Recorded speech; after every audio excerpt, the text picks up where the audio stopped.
la Guinée Djidji Bouba waɗo ɗo e Jama TV on sikki tun en rewa ni salminen Mody Ibrahima inemɓe assalamu aleykum wa rahmatullahi taala wa barakatuh. Wassalamu aleykum wa rahmatullahi wa taala wa barakatuh. Aray ko min Ibrahima Diallo hawdiɗo Wakam ɗo kañ kadi salmini fof weltanike fof haray min salmini kala auditeur jo wonɗo e darde télé Jama TV on haray ko on fof min weltanama e accade hay goto.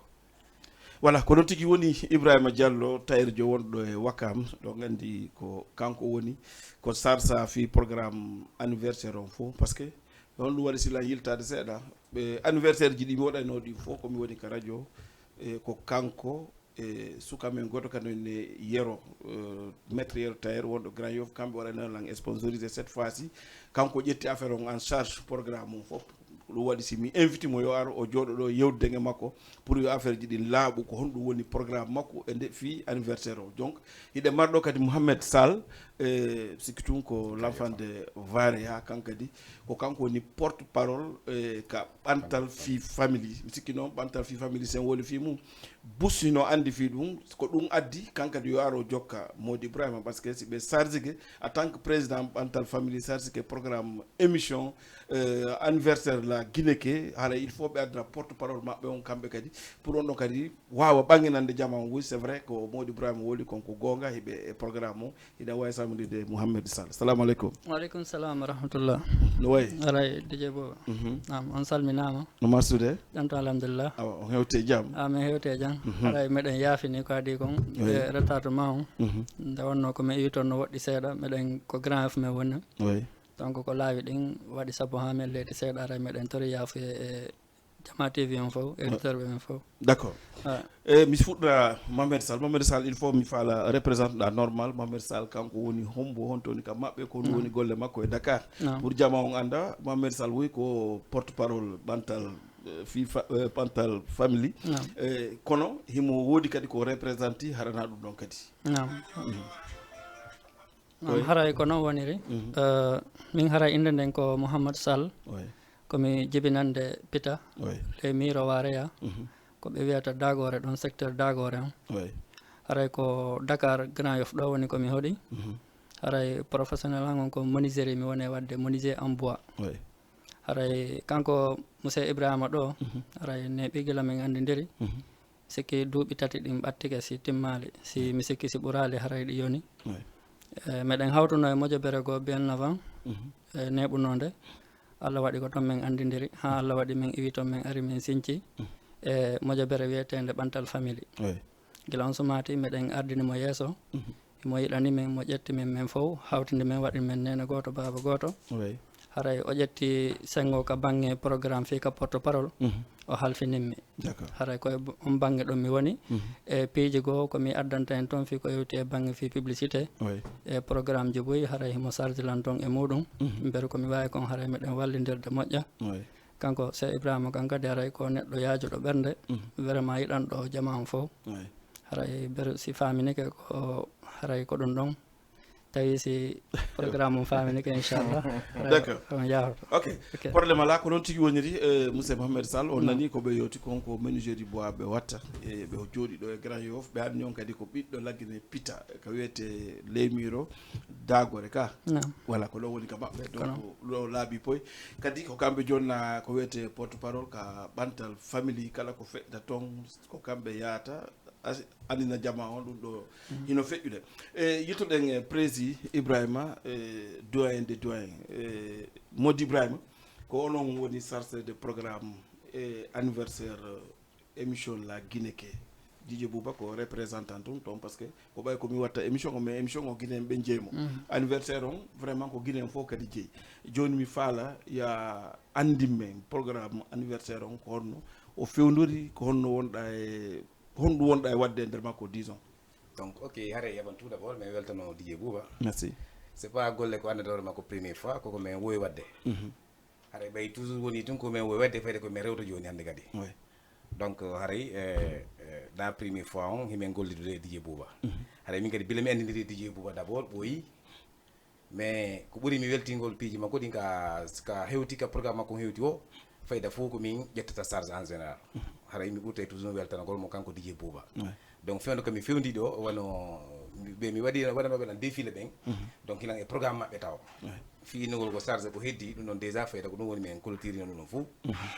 donc wono fi ɓantal famille kamɓe ɓe andi déjà ɓurɓe ɓen heɓe andi min fowtaki to matin e soir haɗa golle ɗen hino juuɗe amen min fof na innugol ko min tun prési prési ko inde nden jeeyi toon mais golle ɗen mi wawata gollugol golte toon kon fof donc ɗum waɗi ko yo sendore d'accord haray won Dj Bouba min weltanima moƴƴa min toro kadi Allah ya reçu e programme o merci beaucoup ɓay ko piyon ko wandanta hoorema ya calculi jama o haray yo en tori jama o yoɓe waɗi fait tout ɓe noto enen kadi ɓe wallito en kadi en même temps donc na petit chose aɓe ɗo ƴettude mbayi wande ɗo ko boîte men ƴettoyi donc ƴettugol boîte noon haray no satti seeɗa haray piiji ɗin fof no metti sifade a wata waɗgol fof donc no woodi goɗɗi goo ɗin pour remplirgol ɗere no satti haray si tawi fewinike e wawi kadi naninade jama o koɓe andu golle ɗen ko golle men en fof donc min on mi jooɗaki d'accord e précis défilé de mode iɗon prépare toon est ce que ɓantal famille no andi fimu Mohamed Sall nam est ce que précis no yeeti on fimu walla wa nam ɗum ɗon précis no yewti men fimum haray woni ni jonte seeɗa ko yahata 2 à 3 semaines haray min waɗi yewtereji boyi ka membre bureau amen d' abord o holliti men haray wonandema anniversaire Dj Diawon o hewti Dj Bouba yafoto non ko goto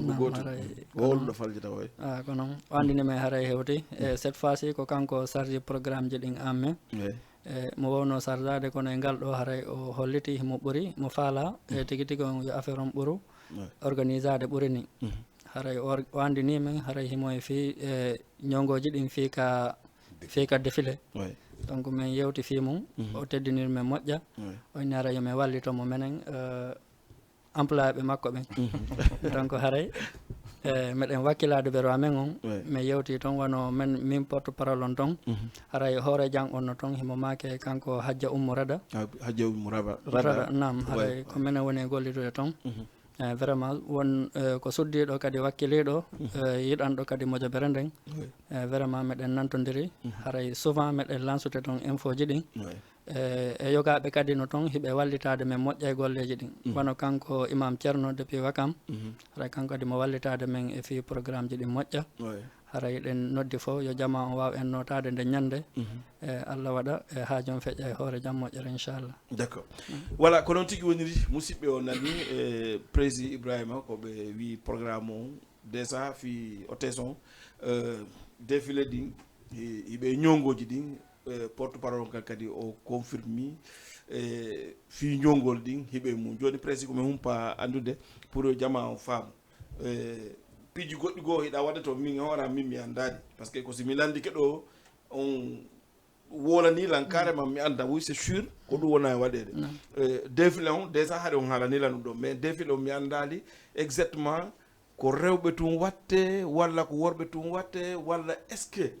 ko rewɓe worɓe watte défilé ɗen pour mi faama ɗum ɗon kadi jama on kadi famora prési ok Dj Bouba haray ɗon kadi mi weltike moƴƴa ɗon haray déjà ɗon en wata ɗon ɓenɗo ɓe seedata donc on dayanaka ko ɗum wiyeni ko Allah tagi on gon fof ko ɗiɗo donc haray ko en fokki waɗen gorko e debbo donc haray ko ɗum mi programme no programme fof o andi piyon ko watta onde nano ko ngutu mi watta mi waɗa cenɗe fof ɓe anda vraiment piiji ni fof mi partage ka be seeɗa hay sa watta moƴɓe yimɓe buy mais ka be mi ƴetta e seeɗaɓe donc ɗum mi wowiri kadi donc défilé ko mi watta kon fof mi waɗa e rewɓe e mi waɗa e duyɓe donc haray ko noon programme o yaari ɗon d' accord mais ni on ƴettali normalement innugol ko 8 personnes walla ko 6 personnes walla ko 10 walla on ƴetti nombre de personnes bon ɗon kadi mi ƴetti ɗon kadi ko 6 personnes juste mi watta 6 personnes 6 personnes juste mi waɗay 3 couples quoi donc ko waɗita 3 couples o na kadi yo andi ɓay ko haray anniversaire buy kadi no humpa kadi ko woni feƴƴigol nder toon na yomi waɗu juste yimɓe kadi ha ɓeɗuɗa ha feƴƴita donc ɗum waɗi simi waɗi juste 6 personnes joni 6 personnes on andan sa woni ko daneɓe tun walla ko ɓaleɓe tun walla ko ɓaleɓe daneɓe jilluɗon pour yo défilé ɗen yo waɗu moderne donc ɗon kadi min jillunani ka tigui tigui ko noon ko tigui kecce ɗi tigui kecce ka donc on faami ɗon ko appiiji ɗin quoi tigui kecce quoi ok honno wiyete Mohamed Sall prési confirmé ko 6 personnes e nder 6 personnes est ce que on yewde mabbe ko holno be natita fi jettugol ngo walla ko bantal famille tun desdon pour jettugol wala défilé modon walla don recruter wobbe go baawo fi défilé nde nyande ok wano bantal famille aray ko faala den kon fop hino ton suddibe yombe no ton faamuɓe peeji ɗin ko honno yarata no ton wano ɓantal famille ko faala ɗen kon fof haray sen ɗaɓɓi ton en waway heɓude par ce que suddiɓe wakkiliɓe no ton yafoto mi nodda ɗon wano kanko madame la présidente Hadja Binta Pellel madame la présidente kanko woni madame la présidente fika suddiɓe haray himo ardani en mojobere nde moƴƴa kan kadi himo walliti en fi mum donc wano ko ɓantal famille ton fop haray ko ton faala ɗen yen ƴettu par ce que suddiɓe ɓe faala ɗen ɓen fop façon qualité ji ɗin fof no ton ka duyiɓen kadi wano noon donc on faala on yewtidi on e précis dal dire ko watte kon fof ko bantal famille wonɗo jedde worɓe rewɓe fof nam haray day ko ɗum ɗon woni anniya men on si tawi min ɗaɓɓi ɓantal famille si min heeɓi komin faala kon haray fof ko ɗon min woni ƴettude par ce que ko minen e ɓen ɗon woni yadude quoi nam goldude woni goldude donc o liye hiɗa yalta ka yaasi ɗaɓɓoya woɓɓe yo taw hara ɓe gollata ɓe gonɗa goldude ɓen hara vraiment ɓe andi ɓe ɗo a wata heɓude ko falɗa kon e maɓɓe mais si tawi ko falɗa kon fof hino e maɓɓe o liye hiɗa yaltana goɗɗo ka yaasi donc kama ɗaɓɓu ka suudu ma taw gollida e ɓen ɗon par ce que haray ko ɗon ɓurata wondude respect ɗa d'accord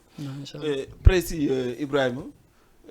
en andi fi defle mo dondu donc ko 6 personnes de jedde Mohamed Sall confirmé jono mi faala ande ka golle anniversaire parce que mi tiset ji kadi publicité ama ɗum ɗo kadi ɗum ɗon mom addama ko compta mi tiset ji ɗi vraiment ɗi labama mi weltani kon ɗon on côté par ce que ko surprise aɗa andi neɗɗo so tawi woni o waɗanima hunde ko ya holli jama o fewno ɗo jama o no yiiɗi publicité di mais ɓe sikka e buuba e hoore mum hino andi fi mum mais non seulement ko moƴƴina mi addana ka content mi welti miɗo andi ko golli Mody Ibrahima ɗum ɗo mbiɗo welti joni tiset ji ɗin ko hono desi ɗon vidéo on okkitiray walla on yeeyiray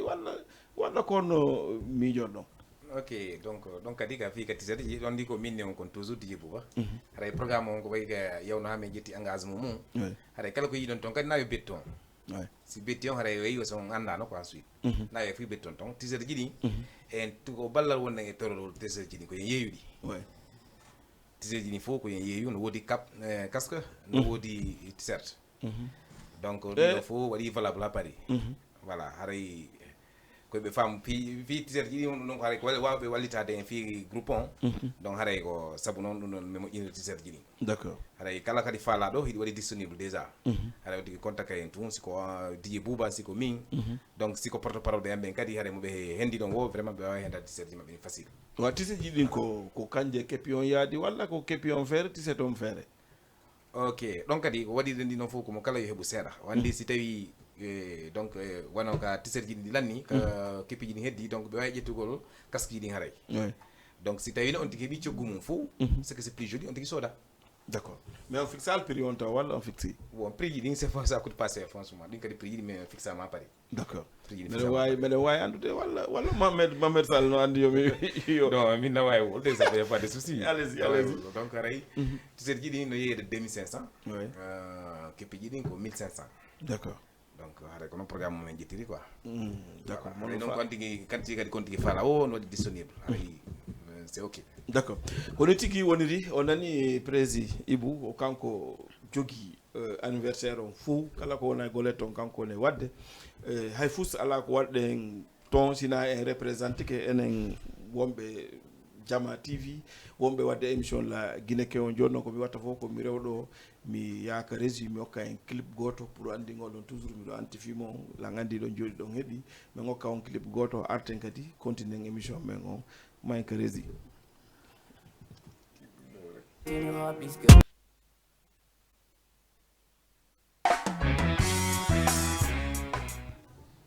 voilà ko noon tigi woniri musidɓe wonɓe darde Jama TV kono woniri noon on yii ɓe waɗi o clip ɗo o golo mo mi anta on kadi nimo téléphone on haray no udditi mono faala nodde o nodday pour yewden e président kañuma e Mohamed Sall porte parole fi Bantal family yewdengi maɓɓe kaski iɗen wolde fi anniversaire o mais il faut kadi arten kadi e Bantal family seeɗa yewdengi maɓɓe ɗon kadi par ce que na wolgo fi anniversaire on to yalten ara en wolal kadi fi Bantal family o mais ko kañum woni nena goto baba goto foppo en arta e mum donc si tawi woni en iwi ɗon arten toujours Mohamed Sall prési onon e makko hiɗon goldude ka Bantal family himo chargé on piiji goɗɗi goo hiɗon wadde ɗi décharge Bantal family fewndo ka fewndo ni ko honno jooɗiri programme Bantal family on ha tawa Mody Ibrahima e mon hiɗon wawi goldude tawa ɓe adda e goɗɗi goo charge ɗi ɗanɗa hoore ma tawa ka e Bantal family abset ton ɗi nam haray ko non woniri DJ Bouba Bantal family aray ko fimen en fof moƴƴere nden ko international donc wona télémile tun napita tun ko partout jibinande Guinée en ko wawi wonde haray hino nder moƴƴere nden ton donc kala ko hiɗen gollude de façon yimɓe ɓen fof ɓe himanko ɓe ko wawɗen heɓude ka yaasi wawɗen addude hiɗen mari yogaɓe makko baɓe men wonɓe ko yaasi wona onon DJ Bouba e wayteɓe wa moɗon donc meɗen yewtude meɗen gollida donc simin heeɓi sifa ɗi événement ji woni men invita woni ɓe addan men fiyo men wawa wallitade donc haray min adda e min partage e min waɗa beru ko min wawi kon donc haray ko noon programme ji ɗin yaari wona minen tun ko fimin ɓantal famille ko fimin en fof mbihi man ko heɓuɗen toon ko waweten feƴƴinde en adda e feƴƴinen donc en invité jama on woɓɓe kadi invité men donc wawen jogodirde fiyen wawa wonde hunde wotere ok Mamadou mi yitto e ma ɗon par ce que on wallitoto on gollana e hoore mum Bantal famille fewno ɗo ni programme maɓɓe on ɓe waɗay soirée ji walla ɓe waɗay concert ji walla ɓe waɗay jang walla koɓe wertu mbuɗi maɓɓe ɗi ɓe mara walla keeso maɓɓe on ko social ko honno woni ɗon ko programme merci haray fi question on haray ko question labaɗo Bantal famille haray eɗen wallini toon projet ji boyi ɗi faaleɗen gollude nde wonno noon moƴƴere nden neɓali ha guila nde Sinthia donc haray hiɗen wadde toon versement ji hiɗen mari lewru be fottugol wonde ka kanko président on ɗo wonde ka Hadja Maymouna par ce que kanko woni vice présidente de la femme ka Bantal famille donc hiɗen mari toon kadi versement ji boyi hiɗen mari toon kadi wano cas social ji donc wano hakkude meɗen si woodi nawnuɗo par exemple walla heɓuɗo ande walla heɓuɗo haaju walla fatoraɗo tawaɗo ka jokkere en ɗan carte honno moƴƴere nden kadi hino mari carte membre donc so tawi on tigui heeɓi carte membre on tigui tawama ka jokkere en ɗan vraiment so on tigui heeɓi ande en wawaymo wallitade kala ko on tigui wawi heɓude min wawa wadde volontaire e wallito ɗemmo donc ɗum ɗon hino tawa e mum hiɗen gollude kadi hiɗen mari fin de mois ɓe caisse mo wallinten donc 2000 francs on ɗon on haray ko fi ko ɗi piiji ɗi yewtuɗon ɗo ɗin haray ɗum hino tawa e mum donc wano meɗen mari fi programme ji boyi ɗi andanɗen hoore men koko gollata amma addugol artiste e amma waɗugol projet ji boyi ɗi andanɗen hoore men donc ko moƴoɓe ɗen fof woni wadde hannde haray ko ɗum Bantal famille no faala ɗum hannde fewndo saay ɗo mais noon haray foy e mum fenɗo ko seeɗa seeɗa woni yarude ha wawen heɓude beru ko faala ɗen kon wawen organise ude e min wawan hollude onon kadi e min andi noon haray Bantal famille koni fewdori ko ɗum ɗo ɓe faala minen kadi min toro on ballal e muɗum haray ko noon woni ko Bantal famille fewdori inchallah voilà ko noon tigi woniri musidɓe on jettike porte parole on no laaɓi poste kono e yitto kadi e président on par ce que ɓeɗo kako ɓe haaɗa hollede ɗon ko ɗon ɓe wawata feƴƴinde mais président on jogui décision ko desdi wargol kon ko wawi yaltinde kon e ko mari o siwa yaltin kon taw il faut yittoɗen e prési porte parole on haalni men projet ji iɗon préparé projet ji boyi ɗi yaltali mais prési est ce que e nder Bantal famille no desdi pour waɗugol projet pour naɓugol yimɓe extérieur walla wallugo yimɓe ɓe janga walla sifa ɗin piiji est ce que président ino waɗi ɗum décision walla waɗa décision ok donc fayda ko ɗum woni haray ɗum ɗo min jogui objet mum fou e fi Bantal famille ça veut dire que ɓe yewno ha ɓe ni association no toon sabi ko ɗon holli piiji ɗin fof no nder toon si tawi min jogii occasion waɗo innugol hannde walla goɗɗo fiyo yaw ɗum kadi min mari contact fof partout ɓay min goldude he wonɓe e CDR min mari wonɓe États-Unis donc Angola mon ɗum ɗon goɗɗo wolta hannde kadi donc sabi si min falama ɗinin piiji ɗon fof no idée amen mais fewndo men kadi e ka tigi tigi iɓe won oɗo ni oɗo ko porte-parole ji amen on ni ko ɗo feere ɓuri anndugol programme ji amen ɗon ko min ɓuri wallide ton kon donc haray fi innugol ɗin programme ji ɗon si min mari yahoɓe walla min mari walliteɓe ɗum ɗon ɓantal famille ji ɓa ɗum ɗon hay goto wonno kadi yimɓe kadi noon nande men ɓay hunde ko sa wadde na wonɗo wadde on wolta e wadde haray c'est pas intéressant haray wayi o sa bunga e woni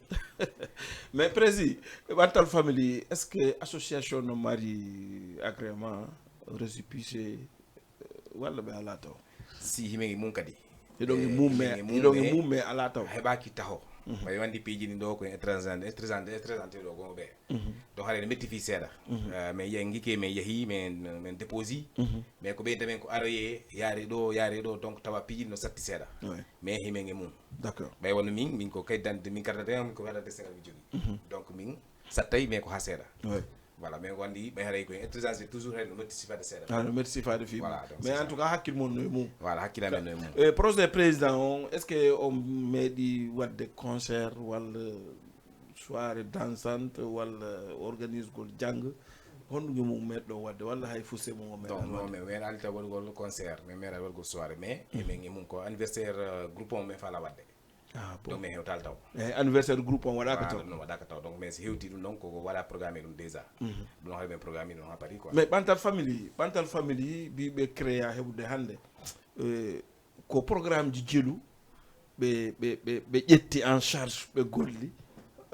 harana programme ji jebuba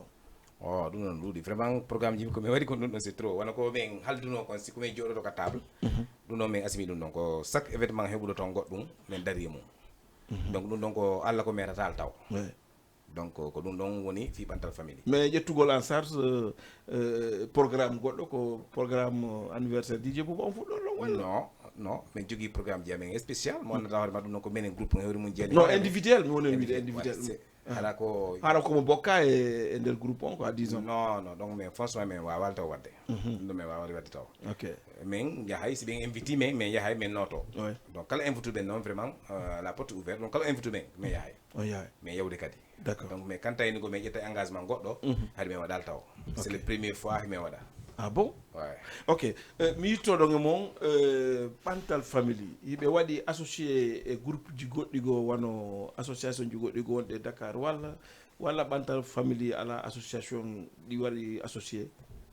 bon himin mbaɗi association ji ɗimen wondi e mum seeɗaɓe ɓay wonde groupe ji ɗin ko genre concurrence ɓe gollirta ete ko Allah ko min on en tant que président mi annda ɗin piiji ɗon mi siminima ngiiru ko ngiiru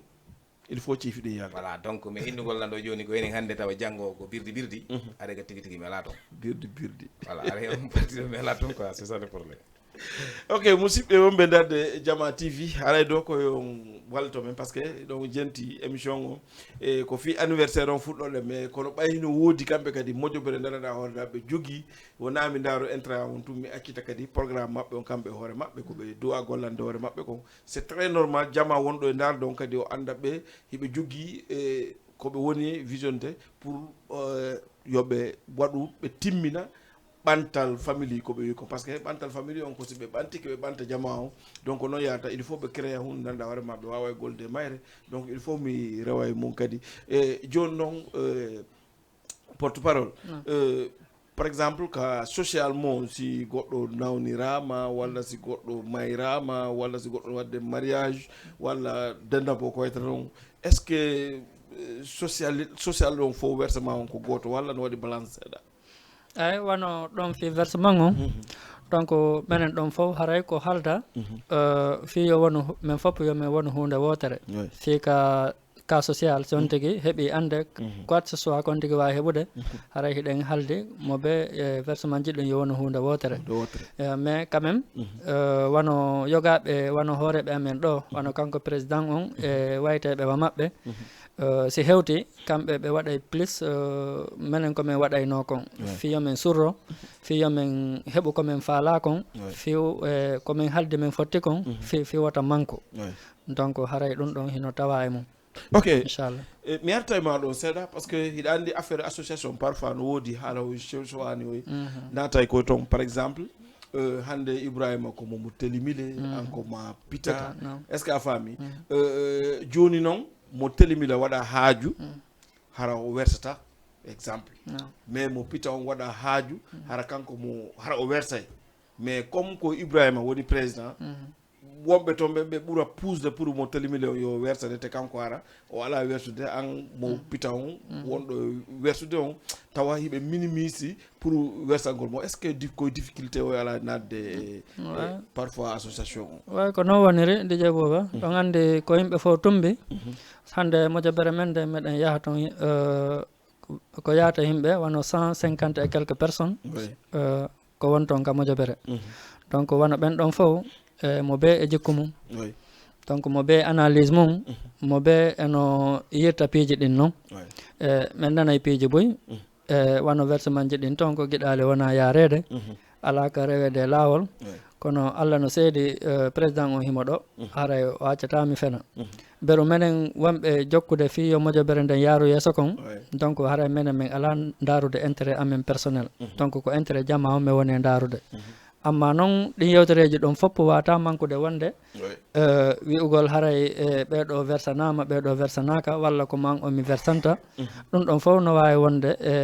si jama tumbike par ce que si yimɓe fof tumbi mo be idée mum mo be e hakkille mum kono haray en wawa joguitorade e jama o hakkille meɗen ɗen e option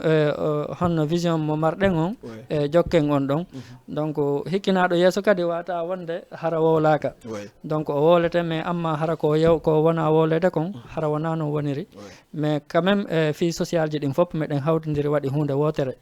kala tawaɗo ka jokkeren ɗam marɗo carte membre wonɗo e versude on ɗon so heeɓi haaju ala kulli haal men versanaymo donc noon programme on e yarde ok prési mi artayma ka social toujours on e garde pour jama on ɓe heeɗo ɓe faama ko woni landade ko prési par exemple hande Dj Bouba ino ɓantal famille par exemple Dj Bouba mi soodi carte membre on mais versement an on mi ala mo e wersude à chaque fois no juyrano haaju ari e hoore an woɓɓe inni o worse woɓɓe inta versu par ce que Bouba o ala e wersude ko deux fois heeɓi ga a faami hara no woodi kadi woɓɓe ɓe wersali mais kamɓe ɓe yiɗa toon hande si tawi woni ɓe inni mi wersantake te min hade miɗo wersude juuɗe har kono ɗe ɗuuɗa mais mi waɗa tëb hande sa mi innama mi wersanama prési ko honno réagista on programme ɗon ok Dj Bouba aɗa landiki nan noon déjà question ɓurɗona welde question jiɗi ko fiyon noon déjà no waɗi men arrivé fewn ɗo ni onoɗa même cas andi mi anda joni siko karam gojo e sikono walla ko winda jabode ko gorejo ma feƴen ɗon haray ka tigui tigui min e hakkilla min prési ko attorɗen kon taw si tawi yimɓe ɗuuɗi e hunde bonnoɓe kadi haɗa no nder toon sa yeehi ha a soodi carte membre ma o ka tigui tigui a yeehi a wersi ha hakkude haɗa fayda sa acciti wersugol tun andu ko goɗɗum no waɗi ko lumasu nder toon ko woni no woodi ko naati nder toon sina ɗum accata wersugol ngol ko gogo woda e sabotuɓe walla ara bonnama ɓerde nden ha tawa joni wersugol ngol découragé ke kono ɓay tun haɗa jogui carte membre ma o holli vraiment a bokki groupe on haɗa min wawi forsugol situation min noddama kadi min haalnama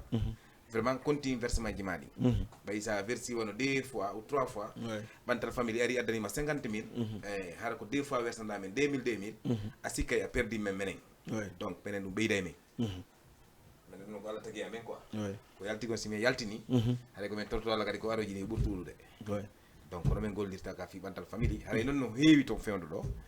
heɓoɓe kaaji haɗa vraiment ɓe ala versugol règlement o mais ka tigui tigui mais yurnitata ko menen au fond yurnita noon ɓayno wooda e woɓɓe ka tigui tigui fof fotata haɗa wooda e yaltoɓe inni oɗo nani woɓɓe noon ina kadi ko ni mais ko Allah kon toujours o andi tun si yewtama e famode ko angal yewtu ngol woni d'accord e mi faala arde kadi toon toujours ka versement ɗon mi andi oɗa mi innumo min mi wersa e seeɗa mais est ce que parfois arrivata on neɗɗo mo ala wersude few mais hara mo andira e nder groupe on normal mo mari yimɓe nder to mais o wersata est ce que arrivata on o heɓa haaju ɓe woɓɓe inna yo wersane tawa adday probléme o seeɗa hakkude mo ala no wertide few mais hana mo marto yimɓe par ce que woɓɓe haala no marɗo no yiiɗa e nder ɗum o ok ɗon kadi vraiment min absetta taw tigi ɗum ɗon no mbarniɗa yimɓe o sa ari ka groupe a ala carte membre a vraiment ala versango goɗɗo social jokkere nan hay fuyi donc ɗum ɗon ko ɗum ɗon hay goto suusta taw suuɗigo ɗum ɗo nder toon min hoore mi suusani waɗi lan arrivé mais je peux pas parler mi wawaɗi wolde donc a proposama mais a wawaɗi yaltinde déclare go mi suusani carrément donc ko piyon ko wonata ɗuma mais suusta wol ɗum ɗo nder toon koyen weldini ni ɗo min mi heeɓi ka hoore am woda nodduɓe tan li transfert ani mi paf orange mon e prend ça darija compte ma e visa tawa woni mbuuɗi mais na somme moɓe inni to on tu comprends ɓenna donc daya wolu inde ande kassa à côté mi deƴƴa ok mais ko ni piiji ɗi woni yaade mais innugol vraiment mi suusa innugol oɗo ala gollude versante non ala toon ok musidɓe wonɓe darde Jama TV enen Dj Bouba émission la Guineke ɗo gandi mi haalnon ko spécial anniversaire Dj Bouba émission la Guineke pour ñaani le 22 octobre mais c'est normal si mi invite ɓe kamɓe joguiɓe anniversaire on ɓen ɓay hiɓe mari golle ɗe ɓe woni golle ɗe mi worora fiiɗen golle kadi telan andi kadi no woodi wonɓe darde ɗo kañ kadi no mari mojoɓe sifo kamɓe ni noɓe mari mojoɓe enen parfois haɗa sifa koye piyoy kay kadi hino doga toon ko ɗum waɗi il faut mi tuusa e nder mum toon pour wawen famodirde ande mo be men programme on ko ni woni e yaade donc kadi mono faala nodde mo wawi nodde ka 78 116 82 38 pour yen famodiri tawi kadi a faala hara ko ɓawo ɗo pays o wonɗa aɗa wawi wadde plus 221 78 116 82 38 e saminen ɗo Binta Pellel Hadja Maymouna donc e saminiɓe fof pour Dio Diallo kañum kadi salminima Bintou Bari Binta Sow Hadja Saybatu Oumou Bari depuis Ngor kala wonɗo e darde Jama TV miɗo salminamo fewde ko fewde ɗo ni daren sen yaye ka rési heɓen clip goto kadi ɓayla gandi Jama on ino darde télé on iɗo weltaniɓe fof mo be ka wontiri miɗo andi ɗo miɗo inni noon kon ha ka damal mon ko ene woni hirdude ɗo renti on ɗo rentira mayen ka rési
me, me, me.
wala ko noon tigi woniri musidɓe wonɓe darde Jama TV mi sammini on goto kala inde mum nden e yettore mum nden sammina nenira men ɓe e babira men ɓe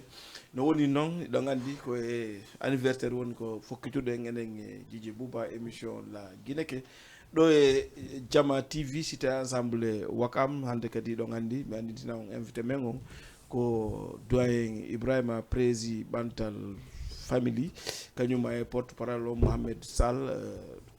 Bantal family toujours ko kamɓe joɗuɗen ɗo e yewtide mabɓe ɗo kadi piiji puy e wata rewde majji ɗi fof kono noon ko laaɓi ha laaɓi kon en tout cas ɗo noɓe explique noon e nder programme ji mabɓe ɗi hiɓe suudi ɓe wawi yadde koɗɗo konki daare sen wawimo ƴedde allo assalamu aleykum on waaleykum salamu nala toon na no marsude e jamtu no ɓutti no ɓuuɓi no ɓutti no ɓuuɓi kono noon no wuuri seeɗa kadi sengo émission Jama TV on foti mom ko hombo ko min Salimatu on toon ɗa nodduɗo ɗum ndo jooɗi Yera eyi oyi Salimatu a nani fi anniversaire émission o anniversaire on kolo combien de le 22 octobre le 22 hewtimom Allah tawno en allahuma amina nala to émission on foti moƴƴano mom merci beaucoup min weltike ko Djidji Bouba ko Djidji Bouba wallahi awa nani wattonon en ɗon korum boke nani mawradan on korum boke eka honne ko inni mañoɗe mañoɗen korum boke donc ko an hombo faala mañoɗude ke ɗo miɗo hokkane ɗo moodi an moodi ma a bonnani fof e hombo kadi moodi an awa en okkiɓe ɗon en okkiɓe moodi an fof moodi an andi fi moodi an on ko dow ɗon wimi ala ko feƴƴi ɗon ala ko feƴƴi ɗon awa andi o teddinali moodi mum ala mo teddina non ara ko kanko fof guiti wala ala mo yiɗali moodi mum ala mo yiɗa non an noon ɗo welam migoy komo soli paɗe mum si goɗɗo watto ka awa so tawi woni korum bokke on waɗama waɗon doyi maño ɗon hara goɗɗo mon dampali o yanani o waɗa ala probléme nani inna modi mo mi invité on ka anniversaire le 22 ɓe nana inchallah je yaha inchallah yahom maño ɗon nani awa inchallah ok merci beaucoup jarama Salimatu merci beaucoup ok merci voilà ko noon tigui woni Salimatu woni Yera kanko wonno ko noddiɗo weltori fi émission la Guineke on enen e doyen ɓe ɓen ɓe invituɗen ɗo ɓen ɗo ganndumi wore noon ɗi programme ji ko noon ɗi wata yarde Jama on hara ɓe darde non seulement ko anniversaire on e golle kadi e association ji ɗi wonɗen e yewtude Modi Ibrahima association ji no woodi versement ji ɗanɗa hoorema ɓe waɗa e versement goɗɗo ƴetta oɗo versa oɗo ƴetta est ce que ɗum no ka nder association mon walla ala genre nat mais woɓɓe hara ɓe yaha fewndo kaɓe hottara ɓe ƴettali koɓe wersata kon si ɗum no hakkude mon walla ala ok Djidji Bouba haray mi yeltito kadi e moɗon haray vraiment mi weltanomo mi weltano on taho mi weltano kadi ɓe Jama women e dargol ɗo vraiment mi yiiɗo won koto Mamadou Winda Diabo ɗon e Konaki en vraiment fende mo jooɗi télémilé haray na saminamo fota ko seeɗala e mum vraiment mi yimo ɗo jippiki ɗo fota e Hadja Maymouna Bari ɗon e Grand Yoff donc kankadi min salminamo toon ko seeɗala e mum haray yoɓe préparant dey fi anniversaire on haray min habbiɗo koto Mamadou kamɓe woni pare on de ko samakala ala e muɗum vraiment ɓey ko fiyon ɗum je vois que o jippike ɗo moƴƴa donc haray min weltoroma moƴƴan kadi donc ɓe jippitiɓe ɗo ɓen fof mi yiiɗo kadi koɓe janggoto Aziz à côté de l'Angola kankadi vraiment mi weltanike mo donc a weltani on fota ko seeɗa ala e mum fof donc ɗum ɗon no toon mi yilto e maɗa ɗum ɗon noon toon moƴƴa sah woni min mi wonno goɗɗo woɓɓe ukkotoya ha hakkude ɓinnama vraiment désolé mi toon tata donc taw noon ko ha woni hoorejo on donc tu obligé continent ɓay woɓɓe ko ara ƴettino joni so wini o acciti haray gon junngo ɗon hannde kadi ko an gayntoto gon junngo noon sina ɗum haray addani hoorema haala donc woɓɓe kadi yaha tun hara waynakima donc hara ɓe ƴetti ha paari ɓe yaha hara ɓe waynakima donc ɗum fof no e nder golle ɗen kono ɓaytu yowndi haray bano adama kay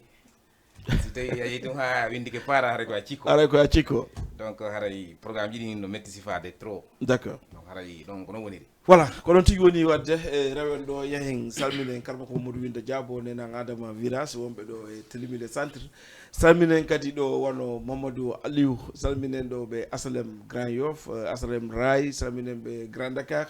Nafi e Madina Wulale en ɓe salminama salminen ɗo kadi ɓe Gueltape Niathioke Rebeuss Médina e salminiɓe Fass mo kala ko wontiri no salmina ɗo gandi inde yimɓe ɓen e wata sidde ɗum ɗo fof mais invité men ɓen est ce que ɗon jogui liste maɓɓe on ɗon par ce que misi ko ɓuuri kon ko ceerno Ibrahima addi liste on goɗɗo kon kindare so ƴettay mo allo allo allo allo allo ay ɓe yeeyi voilà daranen ɗon invité ɓe par ce que il faut salminen ɓe artiste ɓe mom mi lawa salminde wano homme jour inconnu salminen ɗo kadi wano Kumpaji salminen kadi wano Mas Diallo salminen en tout cas kamɓe invité ɓe fof ɗen salminiɓe ka par ce que no ɗuuɗi peut maître Paté en fof ɓe fof honno Kim Broda Kinjo ɓeɗo fof koyeɓe invité ka nde ñande ko ɓe woni artiste invité ɓeɗaɗa hoorema ɗo ko juɓɓen taw woni e gaddal taw ko invité fi ka artiste mais ɓeɗo dal sukaɓe noddaɓe ko kamɓe woni goɗɗum invité ɓe mais woɓɓe kadi no ande ɓawo e so tawi woni invité ɓe parrain e mareno toon kadi ɗon wawi yiltade maɓɓe ok haray mi yirto e moɗo noon e fi invité ɓen haray fayda ko ɗum woni invité ɓen fou yiɓe andi programme men on fen ɗon woni yarde haray ko Hadja Fatmata Binta ɗon e Médina donc e Hadja Fatmata Binta Médina e Binta kadi Rebeuss donc e Adama Grand Dakar e Ibrahima Bari ɗon e Médina e Ibrahima Ba ɗon e Wakam e Alpha Sarr wonande ɗon e Liberté 6 donc inɗe ɓeeɗen fof vraiment mi rettinalde tawde ga haray voilà halis o e maare noon wonɗo Yombol voilà kañumma e Oumou Bari wonɗo Ngor donc c'est mon fila donc oɗon déjà ko série han haray koye faamu fiiji ɗi haray mo invité a moƴƴa ko seeɗa lay mum vraiment voilà donc haray komin habbitiɓe fof noon Hadja Fatmata Binta ɗon e Médina président de la femme ka fiɓantal famille tigi tigi kanko woni nene golle ɗen fof Binta Pellel voilà donc haray koɓe faamu programme mum fof koye juuɗe mabɓe woni ha hewta Hadja Mounas Bari ɗon e Grand Yoff donc haray piiji ɗin fof dal koɓe andu golle ɗen ko kamɓe joguiti fewn ɗo c'est belle dame wa donc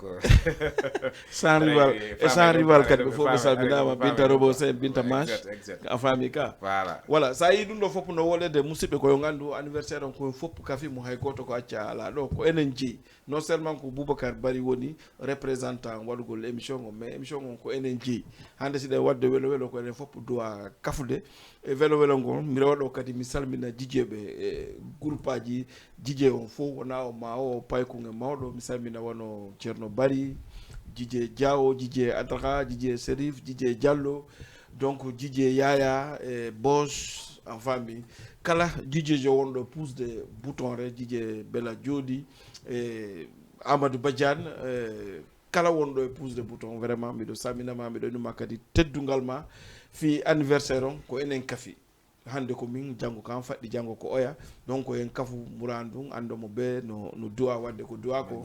e au passage kadi mi salmina ɗo kadi Djidje Maju e kanko kadi woni Dakar TV en tout cas mo be ka wonti ɗon dal salminimo la yey jonnuma jungo innuma kadi ko teddungal ma fi anniversaire on en tout cas ko wawɗa wadde o ya waɗo ko enen kafi haray ko an konko ko ma min telesa ngangon ala barrage e pour yon femme sikki tum mi anda se yittuto kadi ka rési o kemɓe on yi ɗon oya mañanan on hokkanomi ɓe ɗon ta salimatu seytinanan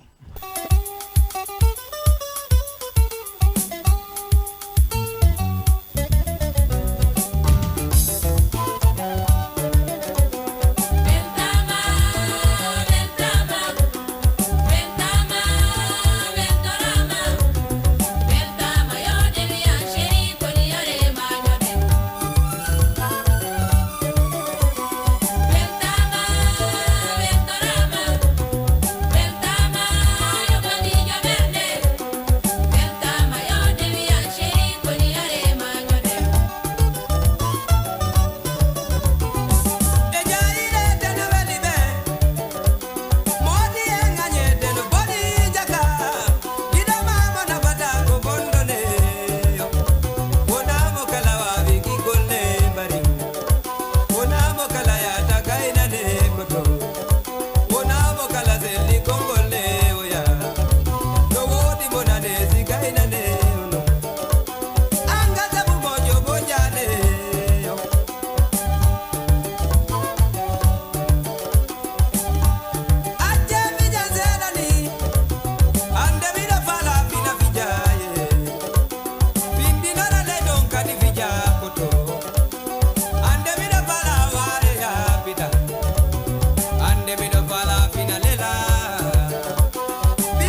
voilà ko noon tigi woniri e koru mbokke yo Allah fewne yafomo yafdamo yafaɓe are mañoɗen ko lannomo ko Salimatu wonɗo ɗo Yara en okkimo kanko e moodi makko no woodi noon kamɓe landanino are mañoɗen koru mbokke musidɓe wonɓe darde Jama TV ɗon andi siki ɗum fayda ko fende parti o wonde ɗo na deuxiéme partie en woɗɗike programme ji ɗi yahi buy joni noon doyen walla porte parole jonde yaade ka fin émission men fi ka anniversaire kolle ɗen ka boîte ko honno prépare o ɗon ton honno desdiɗo fi gollugol ngol ka yeygol tikkeji ɗin jiwɓe ɓen haɓɓotoɓe hoɓɓe ɓen ko honno prépare o ɗon walla ko honno fewɗon ɗon joni ɗum ɗon on haray mi watti e juuɗe président on e o wawa en laɓɓinande fi mum seeɗa e tawi inchallah ok oui précis ok fi affaire yeygol tigueji ɗin e golloɓe toon ɓen jaɓɓanoɓe ɓen kadi hoɓɓe ɓen ɗum noon foyta min préparé nigue fof fen ɗo ko préparana ɗum donc ɗo ko habbitede fayde fen ɗo ko jour on tun haray koko innude nane ko no fi ɓantal famille e fi manka nder ton donc si tawi ko golloɓe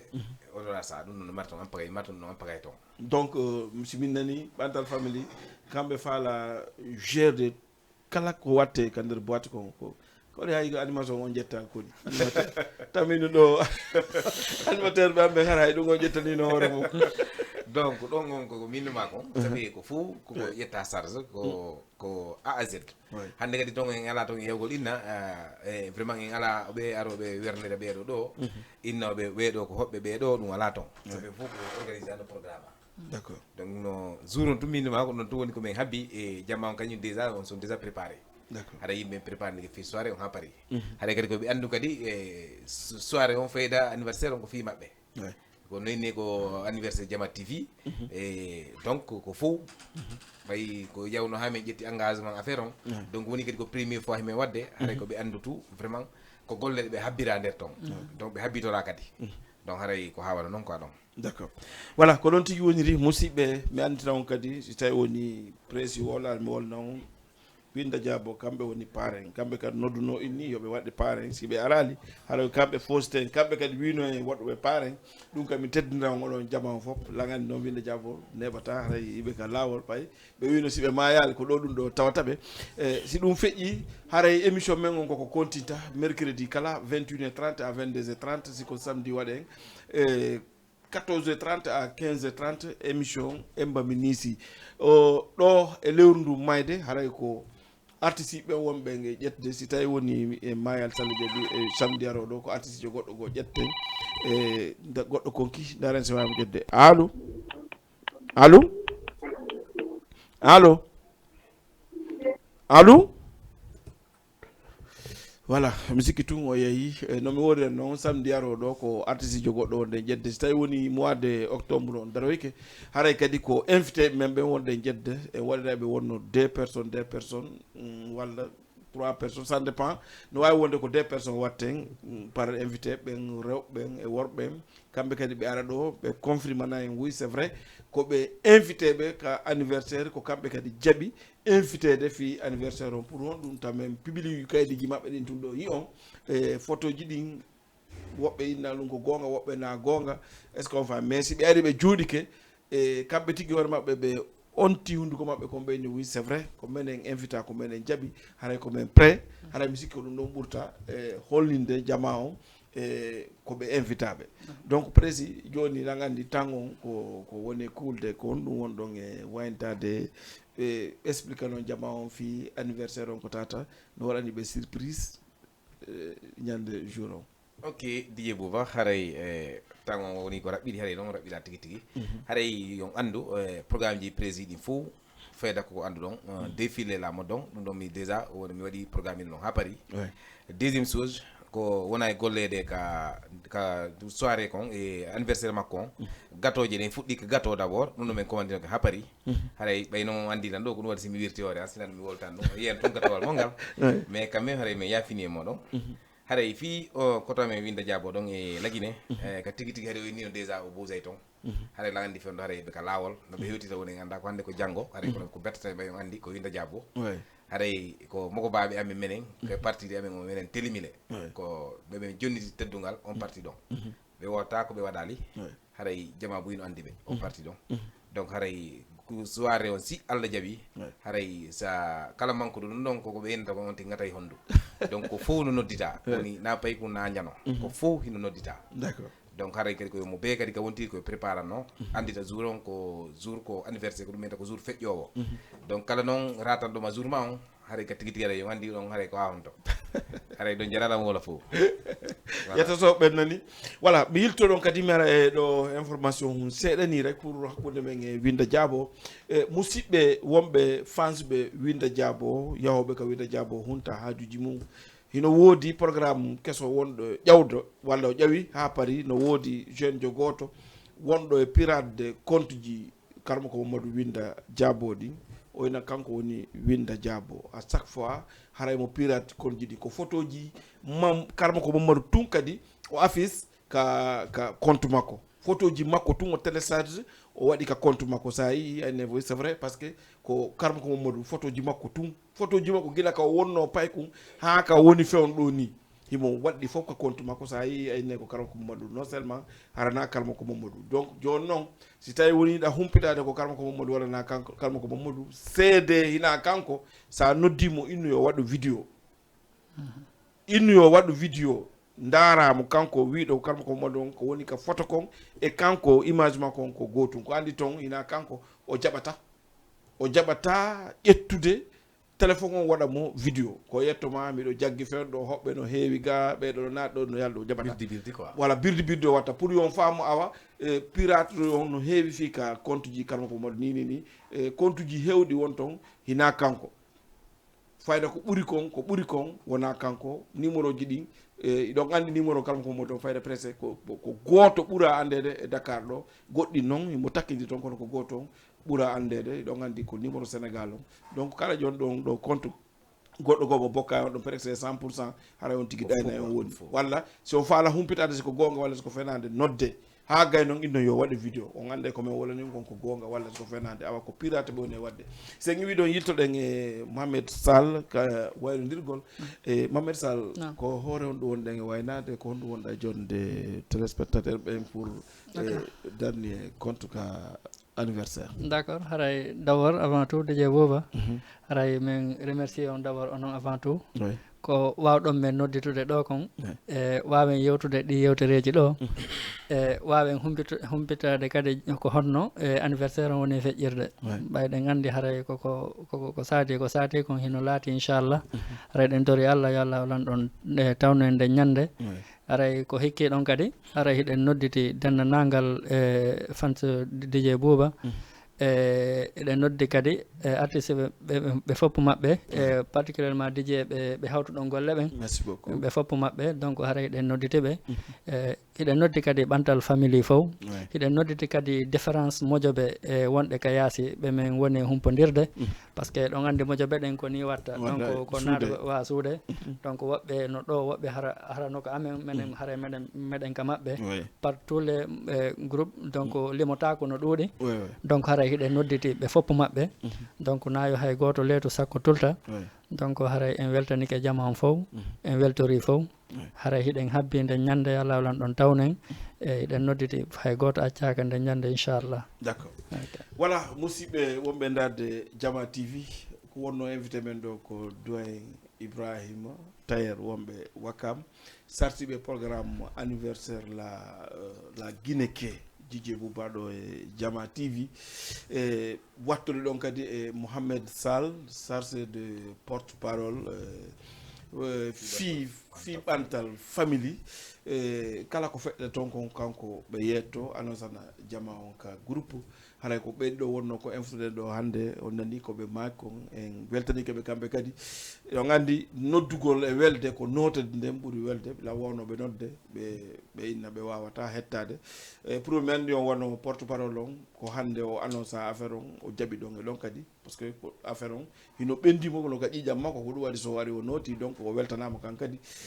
o hewti ɗo e jang yo Allah Allah hewtoy kadi hoore jam moƴƴere donc kala wonɗo e darde Jama TV kadi meɗen weltanima meɗen toranima kadi yo Allah waɗane jam mi jonnon rando inchallah e samedi aroɗo à partir de 14h30 ha e 15h30 enen artiste jo Allah jaaɓi mi waɗana yon photo makko yiyomo minnaw bye bye ciao ciao à prochaine fois